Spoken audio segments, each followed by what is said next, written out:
Bienvenidas, bienvenidos y bienvenides a este espacio de Nosotras Movemos el Mundo y lo Transformamos. Hoy tenemos un conversatorio, una mesa que a mí, en lo personal, me encanta, que tiene que ver con hacer cultura.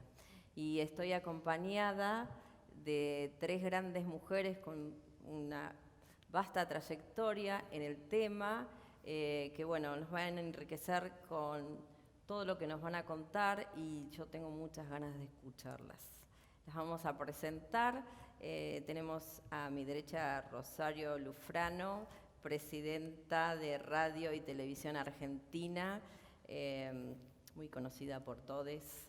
A Valeria González, secretaria de Patrimonio Cultural del Ministerio de Cultura de Nación, también ella con una gran trayectoria, y Lucrecia Cardoso a mi izquierda, secretaria de Desarrollo de Cultura del Ministerio de Cultura de Nación. Nada más ni nada menos. Y para, bueno, romper el hielo, la frase que a mí me encanta es: la batalla es cultural.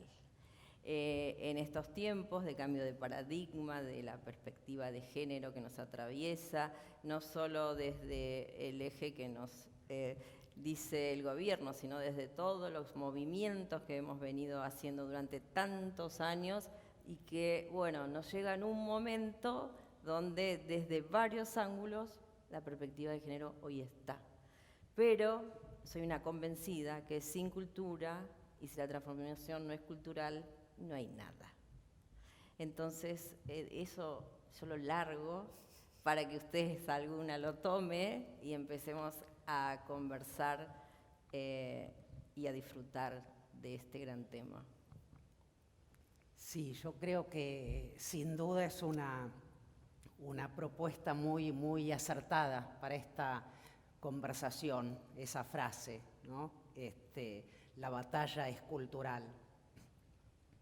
En una conversación como esta que nos reúne en torno, por supuesto, ¿no? de las inequidades y las políticas de género, porque sin duda todas conocemos perfectamente la larga historia de conquistas, ¿no es cierto?, que nos precede desde aquellas pioneras, ¿no?, del siglo XIX hasta décadas recientes en términos de las conquistas de derechos civiles, políticos, ¿no?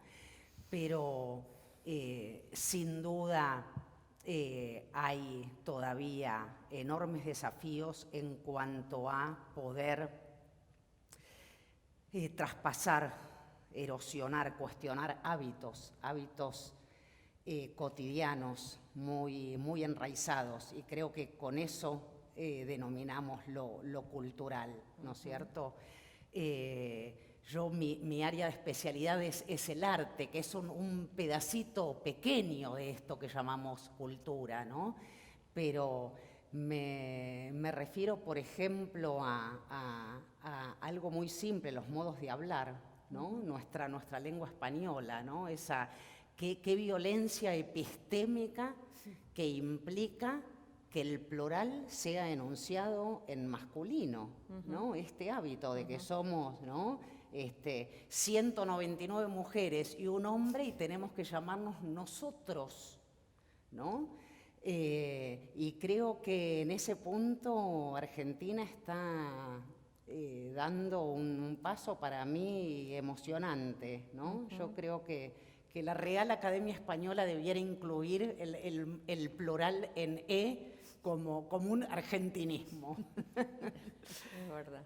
A mí me parece que, escuchándola Valeria, creo que hay un tema que engloba, más allá de la lucha, por supuesto, y la conquista de derechos, que es la desigualdad, que creo que es el gran tema político de esta era, una era que ya dejó de ser incluso líquida, como decía Bauman, no sé qué nombre se puede tener, donde la incertidumbre nos ha englobado realmente, especialmente en el último año, en el marco de esta pandemia, pero creo que esa desigualdad, que en definitiva es una brecha que se da en los distintos ámbitos y donde la mujer lamentablemente la ha padecido desde el mismo momento que apareció en el planeta, esa desigualdad que se traduce en lo económico, en lo político, en lo social, en los puestos de trabajo, en las decisiones que se toman en una sociedad. Venimos desde hace décadas saliendo a la calle. Esa desigualdad que primero se sufrió, como decía Valeria, de esas trabajadoras que peleaban por sus derechos y pasó lo que sucedió y después aparece esa decisión de un día de la mujer. Yo siempre me opuse a que haya un día de la mujer, quiero decir, que me parece una discriminación absoluta. Creo que todos los días son de las mujeres en esta lucha que venimos dando, y cuando nos matan, y nos siguen matando, otra vez esa desigualdad nos lleva a la calle. La calle fue nuestro gran escenario para esa conquista de derechos, porque nos hicimos oír, y creo que al varón no le quedó otra que escuchar. Algunos tienen oídos más amplios que otros, y algunos no solamente tienen oídos, sino que toman propuestas para convertirlas en ley. Y hoy, lamentablemente, hablando por ejemplo del tema de la despenalización del aborto, tenemos todavía varones en lugares de decisión, como en el Poder Judicial, que siguen diciendo que no a una ley. Entonces, la desigualdad, más allá de esa conquista de derechos, que como decía Lanteri, los derechos no se mendigan, se conquistan, lo seguimos haciendo como mujeres, tenemos estas realidades. Y estas realidades nos van a seguir llevando a la calle, que es nuestro escenario para la protesta. Porque es inadmisible que los poderes del Estado, de un Estado que afortunadamente en este último año ha sido un Estado presente, sobran los ejemplos, y quizás no es el tema que nos ocupa, de la ayuda y la presencia que ha tenido en el Estado, especialmente en el marco de esta pandemia, ese Estado que a veces no atiende a tiempo, o hay una parte de los representantes del Estado que no escuchan. El grito de mujeres que dicen, ayúdenme, y que después vamos a socorrerlas cuando ya no tienen vida. Entonces, me parece que esto genera, me parece que hay que debatirlo y hay que exigirlo como mujeres. Bueno, ahí escuchando un poco, primero agradecer la invitación, la charla, el momento, el formato. Cuando hablabas de batalla cultural, ¿no? Claramente el espacio que se representa uno, ¿no? Como un ejército de mujeres peleando contra una representación, ¿no? Que vendría a ser el patriarcado.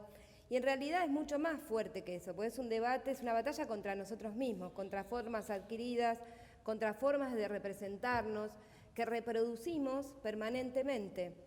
La cultura y la comunicación claramente es el lugar de la construcción de sentido, pero también es el lugar de disputa de la subjetividad. Entonces es naturalmente el espacio para poder cuestionarnos, preguntarnos sobre aquello que damos como hecho, como natural, como dado. Creo que ahí, por eso la batalla es cultural, no es porque hay dos bandos, sino que esa batalla es una sociedad interpelándose, preguntándose, deconstruyendo aquello que hay que deconstruir, reconstruyendo derechos que hay que reconstruir. En ese proceso estamos, y por eso se habla de batalla, no de grieta ni de polo, sino porque es una batalla muchas veces interna. Yo pensaba, tomo lo que dice Rosario con respecto a la votación del IBE, y cuando yo miraba el resultado de las votaciones, hay muchas mujeres que votaron en contra, además de varones. Es un problema que tenemos que plantearnos, que no es una disputa entre géneros, sino una disputa por un sistema de ordenamiento social injusto, inequitativo, asesino. Coincido, Rosario, ese es el tema, me parece que nos duele o que más nos duele a todos. Creo que la pandemia, por otro lado, puso en evidencia muchas cosas, ¿no? Como, por un lado, las consecuencias económicas que aumentaron la desigualdad en este cuidado frente a esta pandemia mundial, aumentaron las desigualdades de género en proporción exponencial, ¿no? Como se acentuaron las desigualdades de género, las inequidades, las injusticias fueron aún peores, estas que, sobre todo las que duelen, las que mencionaba Rosario, y creo que también nos permite vernos de distintas formas. Yo, pensando el otro día, hablando con la ministra de las Mujeres, con Eli, pienso que la gran protagonista de la lucha contra la pandemia es la mujer. por muchas razones objetivas, no es solamente el deseo, hay una representación de una mujer luchadora sosteniendo el hogar, la educación de sus hijos, parando la olla en momentos difíciles, trabajando en sus roles tradicionales de cuidado o de trabajo no remunerado que tiene, y efectivamente hay que empatizar con esas mujeres, que podemos pensar diferente en muchos temas, pero en este somos una dando la pelea en la casa, con los chicos, en el trabajo, contra la incertidumbre que genera una pandemia como esta a nivel mundial.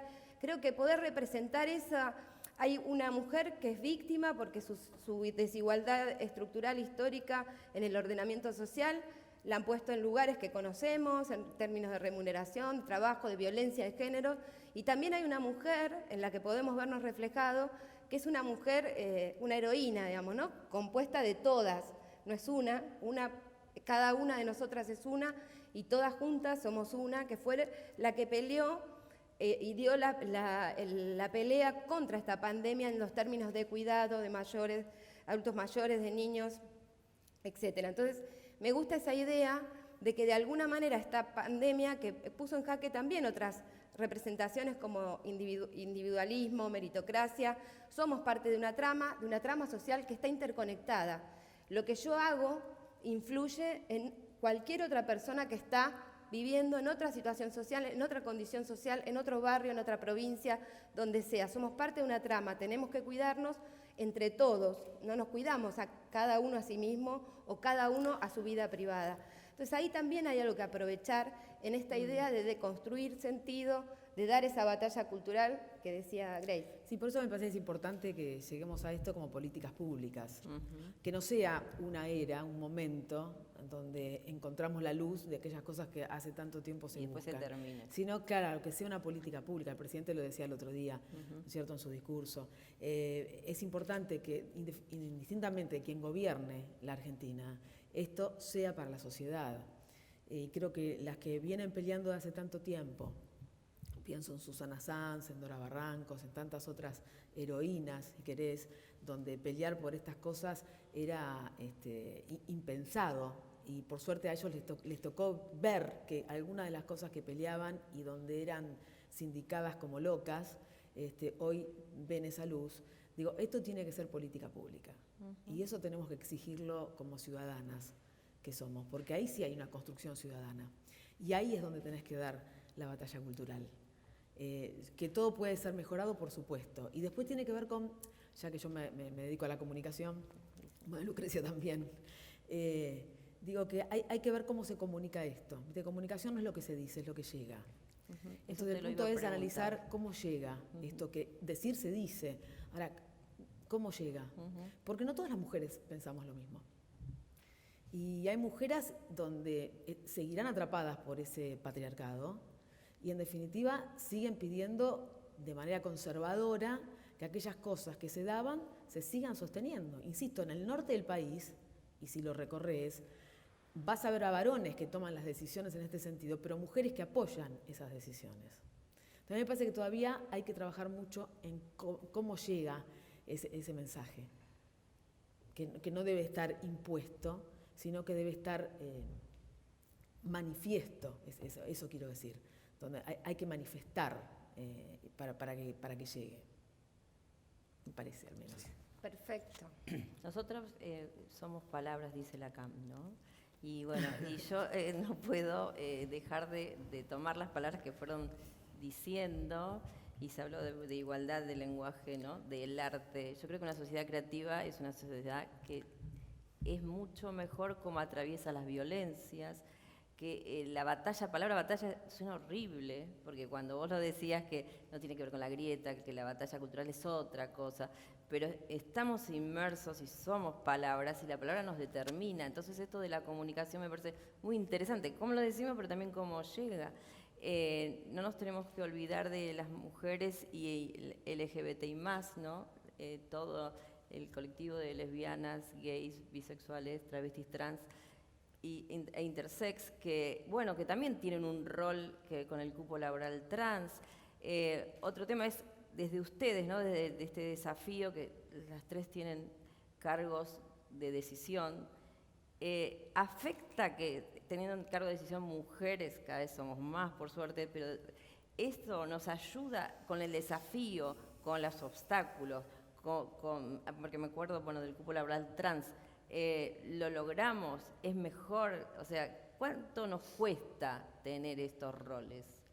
Les hice como un montón de preguntas y un montón de palabras, pero bueno, ahí atrapen lo que quieran. Que es muy importante, es significativo sin duda que haya mujeres, cada vez más mujeres, si queremos, en estos lugares de tomas de decisión, pero me parece también muy importante retomar esto que decía Lucrecia, ¿no? Que cuando hablamos de batalla de ninguna manera se trata de mujeres contra varones o ningún otro tipo de batalla en este sentido, ganadores y perdedores, no, basta de ¿no? todo eso, ¿no? Sino que es en todo caso, una batalla de la sociedad entera por superar hábitos y representaciones que nos limitan totalmente por injusticia, por violencia, y que superar esos límites nos va a llevar, por el contrario, a modos de vivir más generosos, más justos, más ricos, porque esa es otra cuestión también, ¿no? ¿Qué es la riqueza? ¿No? Y también un mundo más sustentable. Todas las disciplinas, las formas de gestión del planeta, las ciencias están atravesadas y atravesados por esos hábitos. Sin ir más lejos, en lo que hablaba Lucrecia, yo pensaba en cuál es la biología hegemónica. La biología hegemónica está basada en la noción de individuo, de competencia y de supervivencia del más apto, ¿no? Bueno, hay otras biologías feministas. No importa cuál es más verdadera o más falsa, importa que lo que muestra es la relatividad de esa supuesta biología única que es la verdad. No, es tan relativo como cualquier imaginario, vos que hablabas de Lacan, ¿no?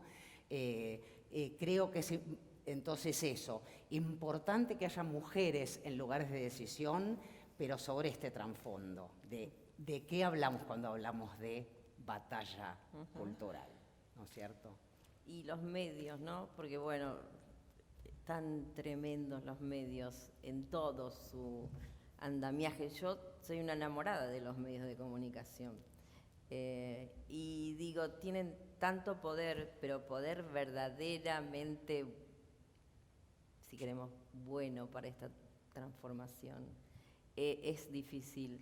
¿Cómo es estar ahí como presidenta de la TV pública en este momento de la historia?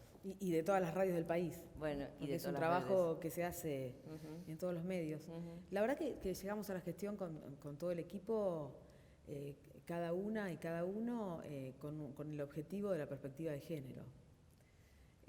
Porque más allá de lo que dicen las leyes o incluso de los cupos, mucho antes de esto ya lo empezamos a poner en práctica, porque es sabido que hay una desigualdad muy pronunciada en esto y hay una brecha muy profunda y la mayoría de los cargos jerárquicos están en poder de los varones todavía. Si bien hay muchas mujeres, afortunadamente, todavía está ahí. Y lo notás en pequeñas resistencias cotidianas esto.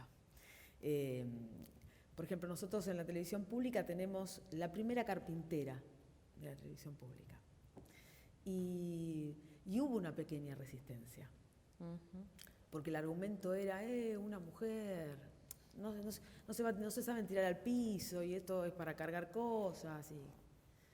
Y no hay vestuarios para mujeres en la televisión pública, que inauguramos el 8 de marzo, Día de la Mujer. Y estas cosas van marcando esta desigualdad de la que yo hacía referencia al principio. Primero hay resistencia, es el lugar del varón, el baño es del varón, es el lugar que tiene que compartir ahora con una mujer que es carpintera, y entonces se empieza a abrir y empiezan a entender. Y hemos tenido incluso que correr muebles o lugares que el varón seguía diciendo, pero ese es mi lugar, ¿dónde voy a estar yo entonces? No, ahora tenés este lugar, pero hay un lugar para la mujer. Porque no es contra el varón esto, no, hay que tratar también de clarificar esto, porque si no pareciera que nosotros queremos eliminar a los varones de la faz de la tierra. No está en nuestra intención, digo, quédense tranquilos. Lo que el varón tiene que entender, que ha ejercido y de manera violenta a lo largo de nuestra historia, ese dominio, que a veces es muy sutil, tan sutil, que no te das cuenta. Es como Porque los venimos hábitos de que, madres y claro, abuelas que aceptaban los esta- hábitos. a las trompadas a veces, no tan sutilmente, y otras veces parecía el varón más civilizado, donde con pequeñeces, desde compartís una cena y dice, pero ¿te vas a poner ese vestido? O ¿te vas a poner un labial rojo para ir a una cena? Cosas que la mujer incluso llegaba a volver a su dormitorio y decir, sí, la verdad sería mejor que yo me saque esto o me ponga otra cosa. Y ese camino, en el extremo, termina en un femicidio, ¿no? En el extremo. Pero esas cosas que me parece que ahí está la comunicación de enseñarle a las más chiquitas que puedan advertir qué pasa cuando un novio o una novia te dice algunas de estas cosas, que ahí hay violencia encerrada, eso no es quererte. Entonces, marcar esas diferencias son muy importantes. Nosotros intentamos, desde un medio público, que tenés que abarcar toda nuestra territorialidad, con los matices que tiene, con esto que estoy diciendo.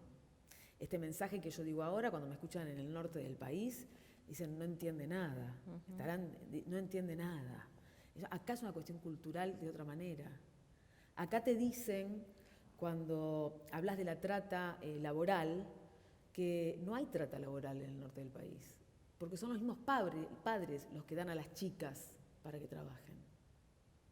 Por lo tanto, ¿cómo se va a oponer un poder, en este caso judicial, respecto de un padre que entrega a ese hijo o esa hija para un trabajo esclavo?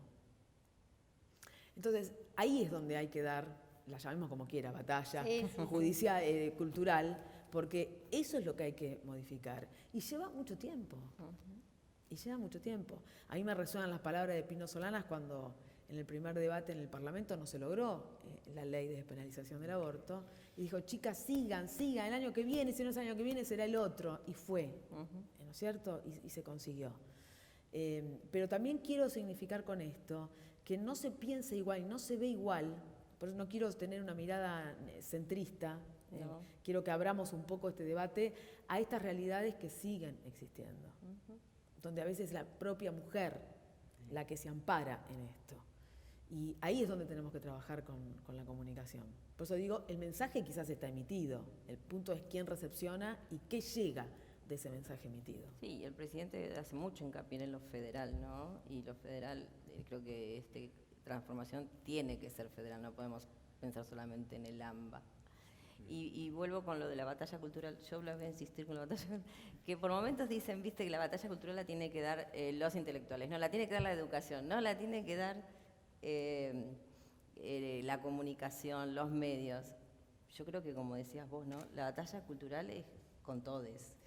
Aparte, uno a veces se confunde, digamos, el Ministerio de Cultura no produce la cultura la produce la sociedad, y el Ministerio lo que genera es condiciones de posibilidad, de acceso, de preservación patrimonial, de acceso, garantizar claro. el acceso, la democratización de ese acceso, es decir, la política pública que ordena a la sociedad en relación a eso, pero la cultura la produce la sociedad, por eso es mucho más difícil. No es solo el mensaje, como decía Rosario, sino dónde impacta ese mensaje, qué está pasando ahí donde ese mensaje va. Pero quería volver a la pregunta de qué, porque yo me pregunto mucho sobre el feminismo y sobre mi feminismo acá. La gente que trabaja conmigo, las compañeras, compañeros, trato de no dar nada por dado, por naturalizado. Digo, ¿qué me modificó en relación a poder llegar a un lugar de decisión? Primero me hice preguntas que quizás un hombre no se hubiera hecho, era cómo estaba compuesta la secretaría. Y tuve buena resultado, digamos. Tenemos más del 50%, 66% son compañeras, el 60% de los cargos jerárquicos lo ocupan mujeres, y no porque yo sea militante feminista, digamos, sino porque naturalmente, como decía Valeria, decía Rosario, lo que nos precedieron, las que ocuparon la calle, las que hicieron posible esto. Me fui a ver el promedio salarial. En la secretaría ganan más las mujeres en promedio, más allá que los sueldos no estamos, hay que recomponerlos después de 4 años de macrismo, que los varones. Me hice preguntas que quizás no se hubiera hecho. Después, una cierta forma de ejercer el poder que me había molestado muchas veces, una forma machista, no digo de varones. En ese sentido, claro, el machismo no es exclusivo de los varones. Retomo el hilo, de que además ni lo femenino es exclusivo de la mujer, ni lo masculino es exclusivo de los varones, en fin, todas estas cosas que tenemos que volver siempre a recordarnos para no quedarnos en consignas que ya no comunican, que ya no dicen, formas que sí había vivido en mi vida laboral o familiar, o qué sé yo, que no me gustaron. Entonces tenía la obligación de ejercer o de recrear la idea del ejercicio del poder desde otro lugar, más empático, más en sentido de comunidad, como lo que mencionaba Valeria, en relación a contener, conducir como contener, no como mandar.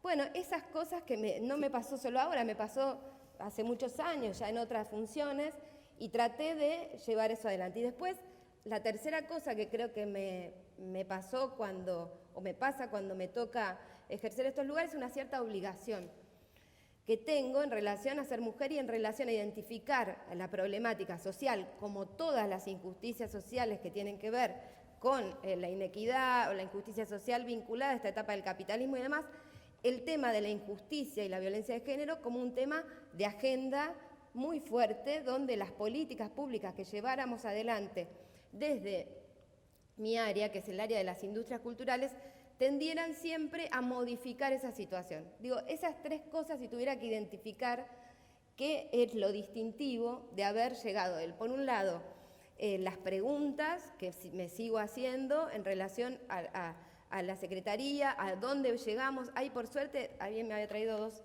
o 3 machetes que servían al impacto, a achicar la brecha de género de las políticas públicas que llevamos adelante desde el Ministerio. Hay 3 o 4 programas que, según Mercedes de Alessandro, que mide ese impacto en el Ministerio de Economía, han contribuido, además de a paliar la pandemia, a achicar la brecha de género. A esto digo cuando la obligación de que nuestras políticas sean transformadoras, reparadoras, generen más justicia social. Un tema puntual que compartimos con Rosario, que es el tema audiovisual, tema que conozco también bastante.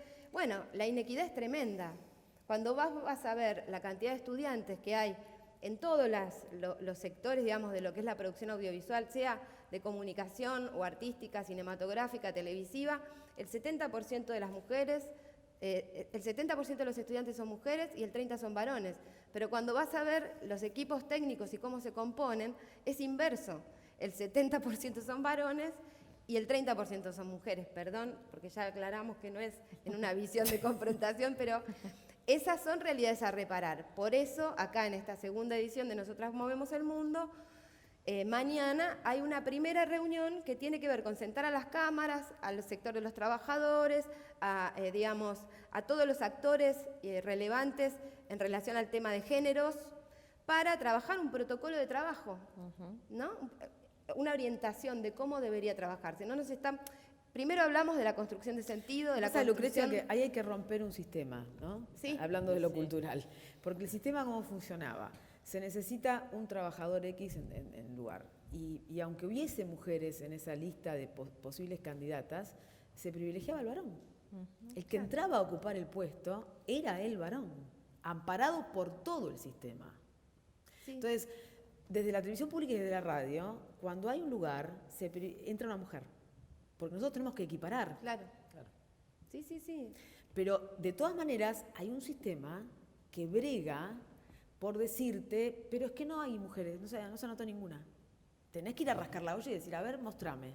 Y tráeme el papel y a ver cómo son las anotados, son todos anotados. Y hay mujeres. Pero hay que hacer este trabajo, porque si no el sistema se encarga de entra un varón. Licuarlo. Sí, es un trabajo, digamos, de transformación, más Sí. lento, pero que La sí, ley pero Micaela va. ayuda Exacto. en esta capacitación. Exacto. Todo lo que se está haciendo ayuda, porque debo decir que en la capacitación que ya se hizo en la radio y que empieza ahora en la televisión, se anotaron muchos varones para hacer esa capacitación. Y esto Sí, es valioso y y también sí, hay que porque- destacarlo. Y sí, porque es lo que decimos, no es que son varones, mujeres contra varones y mujeres contra mujeres, sino hay varones que se están deconstruyendo y lo dicen y lo manifiestan y quieren aprender y quieren trabajar ese camino. Pero bueno, yo me quedé un poquito con el arte, ¿no? El arte y la perspectiva de género, porque ahí también hay una brecha. Y voy a contar una anécdota personal pequeñita, que yo tengo 3 hijos varones, muy feministas, uno es profesor en la UBA y usa la E, y uno de ellos es muy, muy lector, y me dijo, ¿cuántas mujeres escritoras leíste en tu vida? Y yo me fui a buscar la biblioteca, porque no tenía la respuesta, así como, me fui a buscar a ver cuántas mujeres, y empecé a recordar, y bueno, y ganaban los hombres que había leído, ¿no? Entonces digo, eso también tiene que ver, está bien que ahí en el arte en sí, y en la escritura, también la mujer tenía que usar seudónimo, ponerse un nombre de varón, digo, ahí también había una desigualdad. Y cuando vos hablaste de arte, que vos te dedicás al arte, digo, ahí también la perspectiva de género se nota bastante y es otra batalla que tenemos que dar, ¿no? Sí, sí, totalmente. Ella habló en un inicio de la Sí. palabra clave, la palabra calle, o sea, Claro. la gran situación de marginación. Allí fue siempre justamente la separación entre el espacio privado y el espacio público, el espacio de lo político, ¿no? Donde las publicaciones justamente entraban en ese espacio y por lo tanto había que esconderse tras un nombre falso para poder ejercer ese derecho, ¿no? Pero esto sí, creo, veo, no tengo los números exactos, veo que sucede en todos los ámbitos artísticos y culturales, pero particularmente en el campo de las artes visuales, que es el que yo conozco más. La situación es idéntica a la que describía Lucre con relación al audiovisual. O sea, en las carreras de formación, los espacios de formación de artes visuales es lo mismo, 70-30. Ahora, después si vos ves la presencia en el mercado del arte, en las curadurías y exposiciones, en las colecciones privadas o públicas, etcétera, en los espacios de consagración, reconocimiento, visibilidad, la proporción se invierte, o sea, es exactamente igual. Entonces, aquí hay claramente una cuestión de persistencia de estereotipos, lo que llamamos sistema. Por eso, nuevamente, es importante, es muy valioso que cada vez haya más mujeres ocupando puestos de decisión, pero nosotros no queremos lugares de inclusión en el mismo sistema, queremos cuestionar el sistema. Ese es el punto de esto que estamos llamando ahora batalla cultural y podríamos Es que llamarlo lo que hay que con cambiar otros es el nombres. sistema. Hay Exacto. que cambiar el sistema. Sí. De eso se trata. Porque si no el sistema se las ingenia para que siga pasando lo mismo. Es una especie de gatopardismo que parece que pasa algo diferente, pero cuando te pones a analizar pasan cosas muy similares.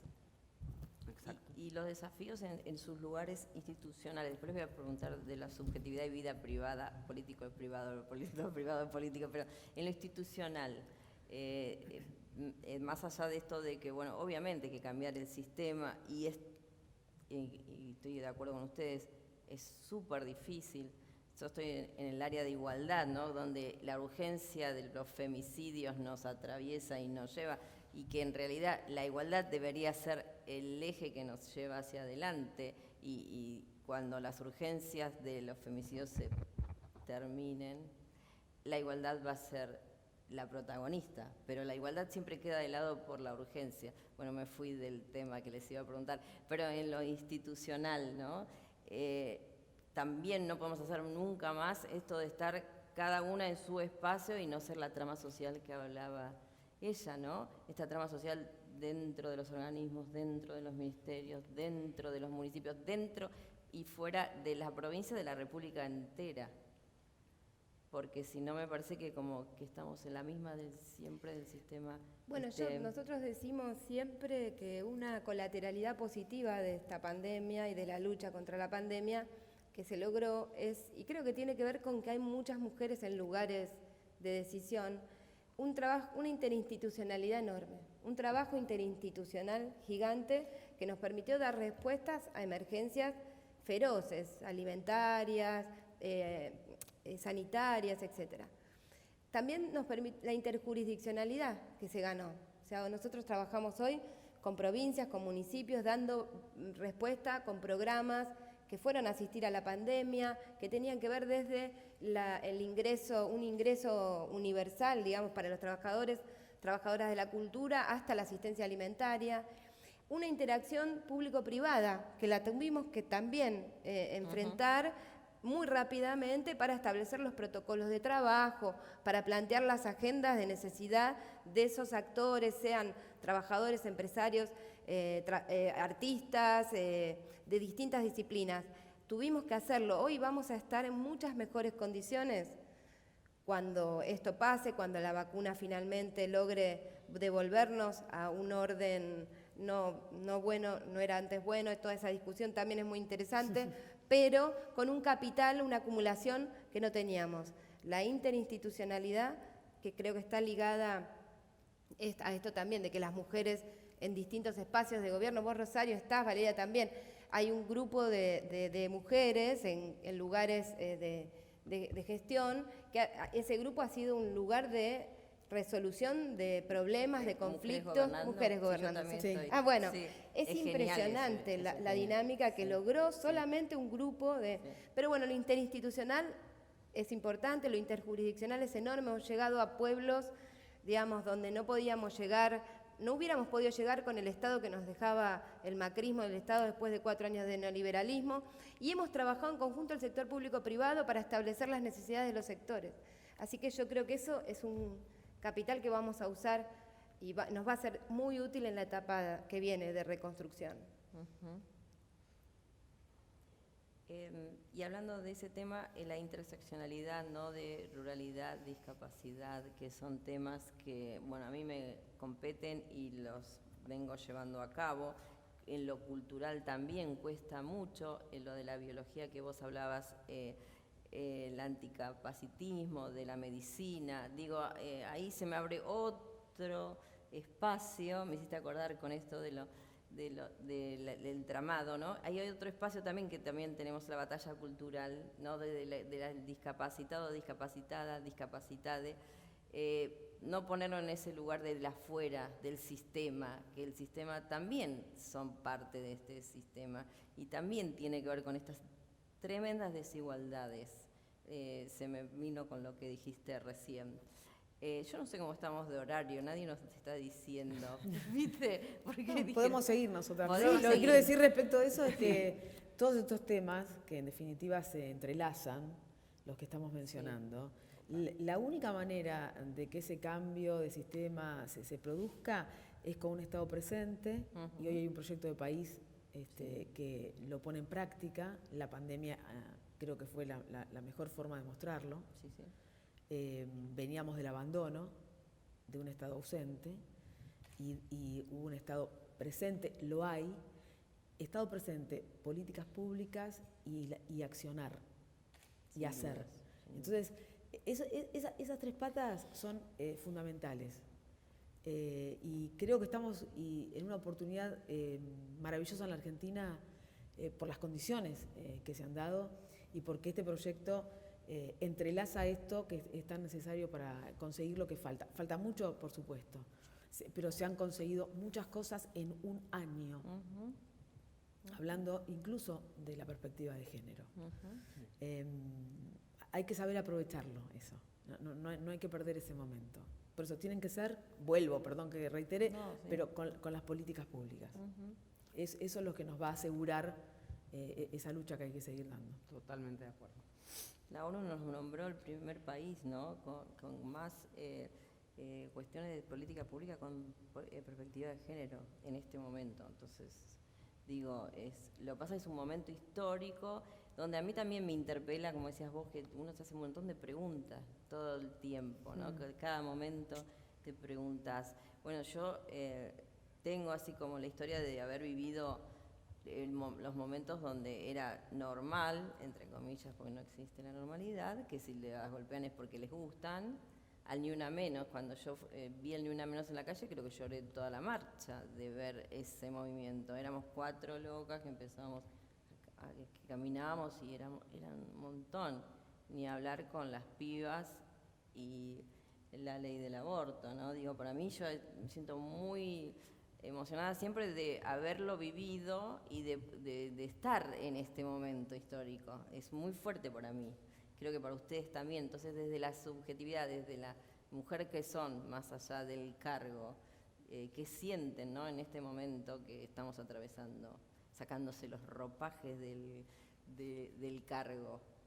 Yo creo que el protagonismo de las juventudes es uno de los puntos más relevantes de esta escena actual y de estas, no solo de estas conquistas recientes, sino de nuevo de esta enorme transformación que estamos atravesando, de la que estamos en medio de esa transformación. Y eso es para mí lo que hace que cuando hablamos de cambio de sistema sea algo que tiene un enorme viso de realidad, de concreción, no aquella frase utópica, sesentista, digamos, ¿no?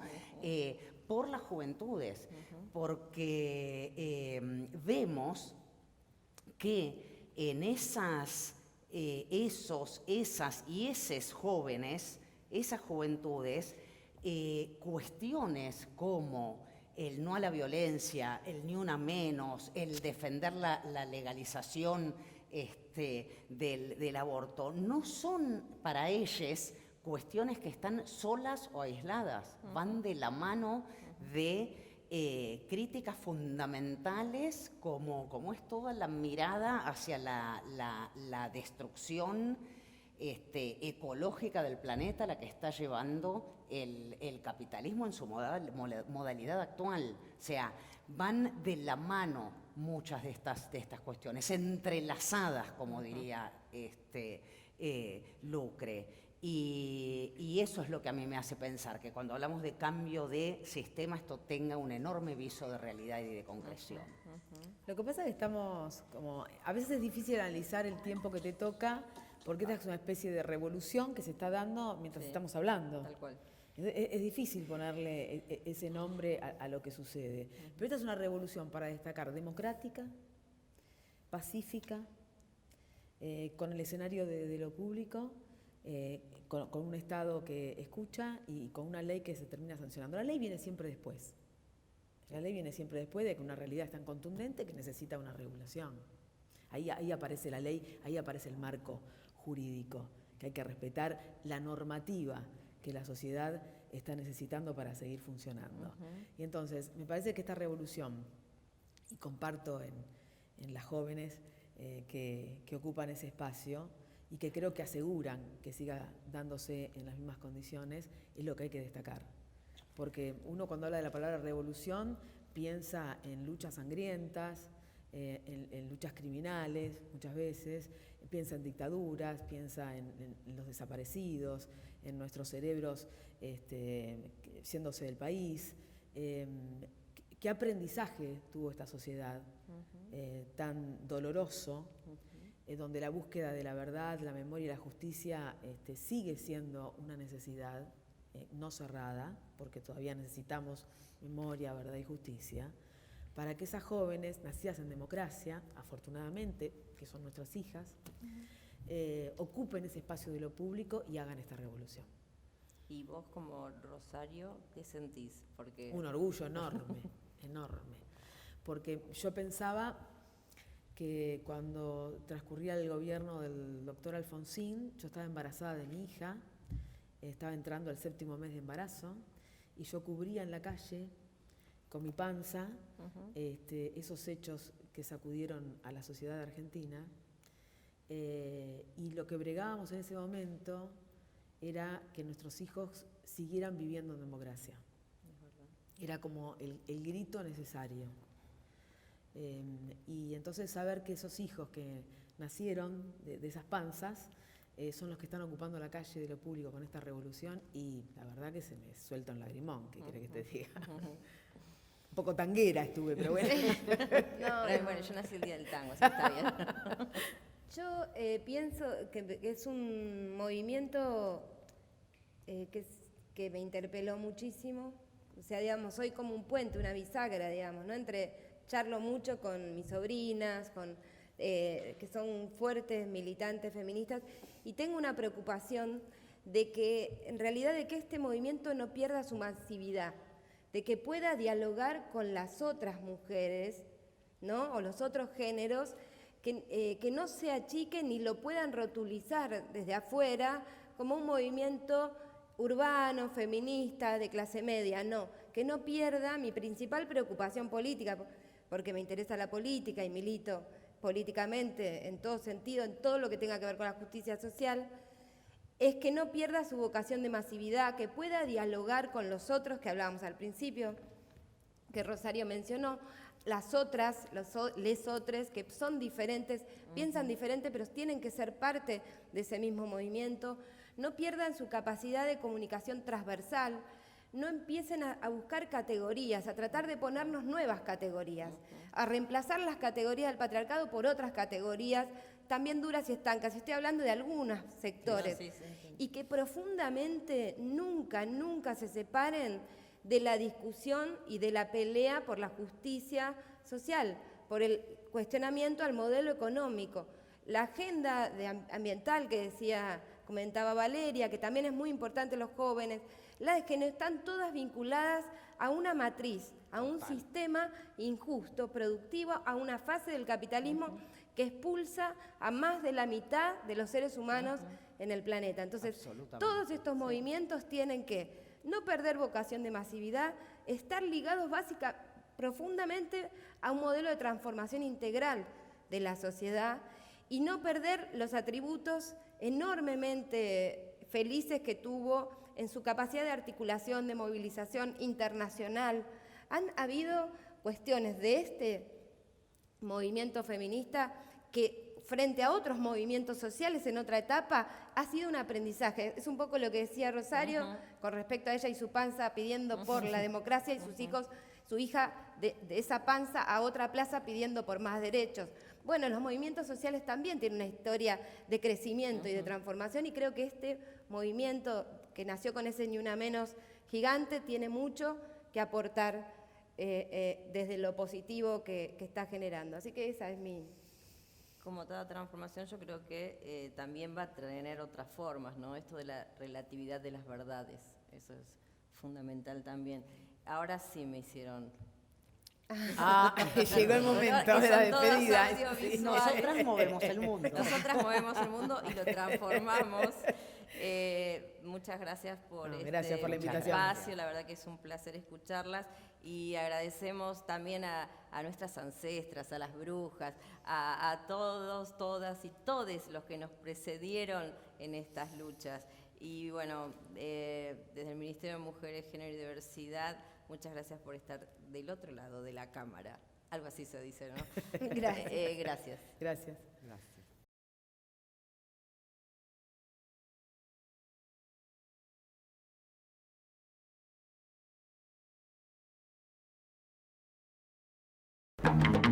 Ni la conquista del desierto, ni las dictaduras van a lograr acallarnos. No se lleve a mi hijito.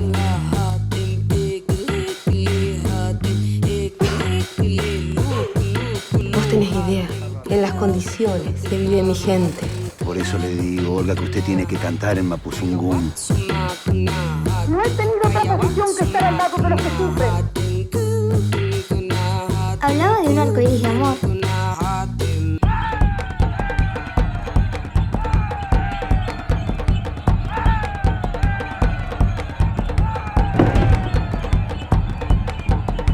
Pero no a Luismi. ¿Quién es usted? ¡Ay, ay, ay, ay!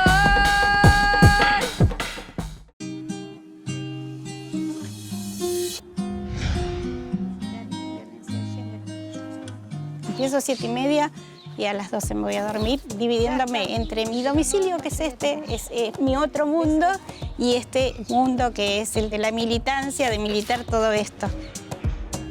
Yo llego a casa y tengo que estar pendiente a mis hijos y también hacer la casa de cocinar, hacerle la leche, hacer la tarea, todo.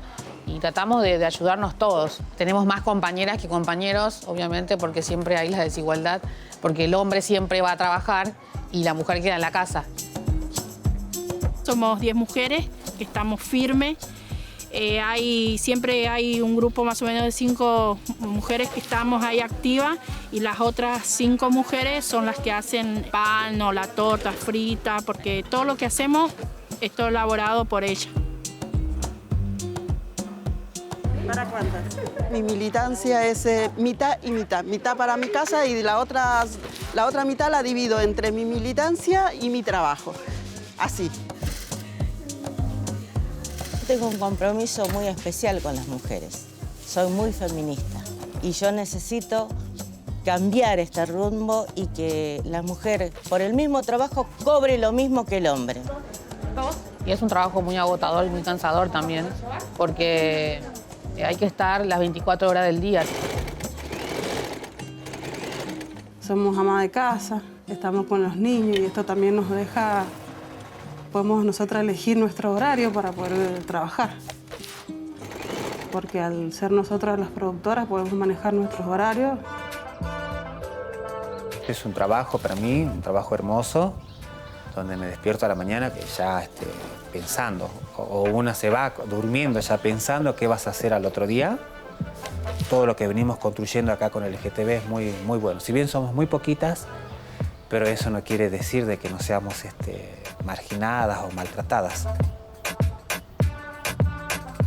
El trabajo que realizamos debería de ser reconocido por muchas razones. Desde el rol de las mujeres, no solo trabajamos en casa, sino también trabajamos afuera y no es visibilizado, no es reconocido, simplemente porque muchos dicen que es trabajo de mujeres.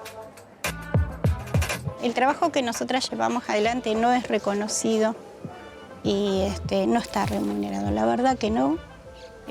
Sentimos que deberíamos estarlo porque para ello nos capacitamos. No estamos reconocidas. Falta mucho para que nos puedan reconocer este trabajo tan importante que estamos haciendo acá en el barrio. Nos sentimos bastante vivas y útiles. Me di cuenta de que nosotras podemos hacer un montón de cosas. Pero vos, ¿cómo me ves? Como la Milú, perfecto. Yo soy la Milú. Yo creo que en esta época que vivimos hay una sobrecarga en la tarea que llevan adelante las mujeres. Es lo que decimos siempre con las compañeras. Esto es un trabajo para nosotras.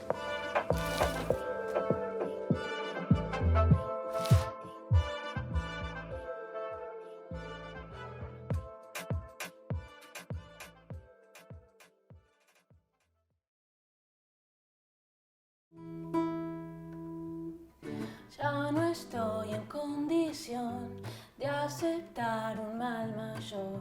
Suficiente fue el error de romantizar tanto dolor.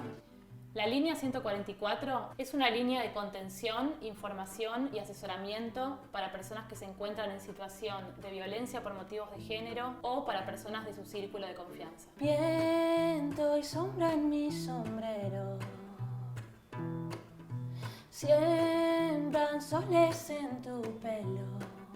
Podés comunicarte por teléfono al 144, vía WhatsApp, por mail o descargando la app. Construir vínculos sanos y libres desde la responsabilidad afectiva es fundamental para terminar con las violencias por motivos de género.